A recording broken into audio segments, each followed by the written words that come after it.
when we understand what Martin Schulz's modus operandi is, he's much more to the left. He's much more unionist. What would that mean if he were to become Chancellor for Europe?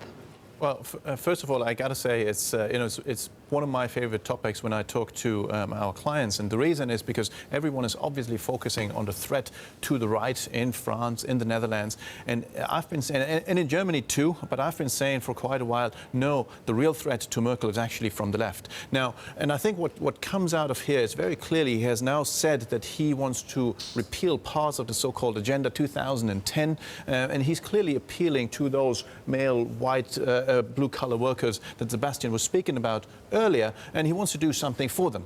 And that's giving him votes, that's gaining him votes. And what I think could be the ultimate outcome of this for markets and the broader European economy is if Germany, if he gets into the Chancellery, if Germany moves away from this extreme, hardcore, tight fiscal stance, that could be a game changer, not only for Germany and what it does fiscally, but also how the entire fiscal framework is being conducted in Europe. All right, but what would it mean? Would he be in favour, for example, of Greece exiting the EU? Would you see a much more consolidated kind of, we talk now about the Merkel plan, which would be a two-speed Europe where people could decide whether they integrate further or not. Yeah. Would he radically change that? Well, first of all, he hasn't really specifically opined on Greece in his capacity that he is in now. However, what we have to recognize is he has made his political career in Europe. He's a European, and when you sort of have followed him over the years, he is very much sort of dubbed as a federalist. I think that's a pretty strong statement, but let's put him into that corner. Therefore, I doubt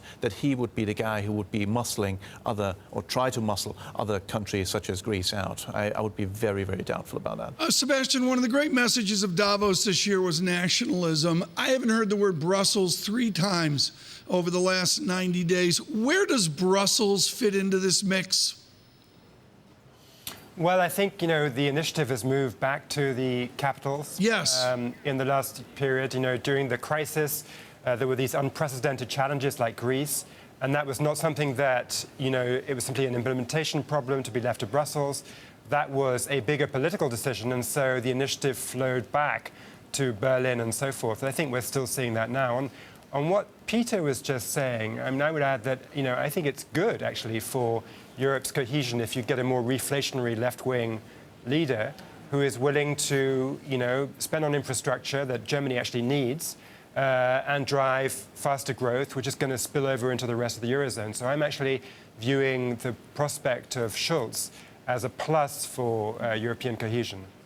May I throw one thing in? Very quickly. Which I think could be the ultimate outcome of this as well, is even if he doesn't get into the Chancellery, it's probably driving the fiscal agenda of the current incumbent government as well. And we've seen rumblings of that from Schäuble as well already.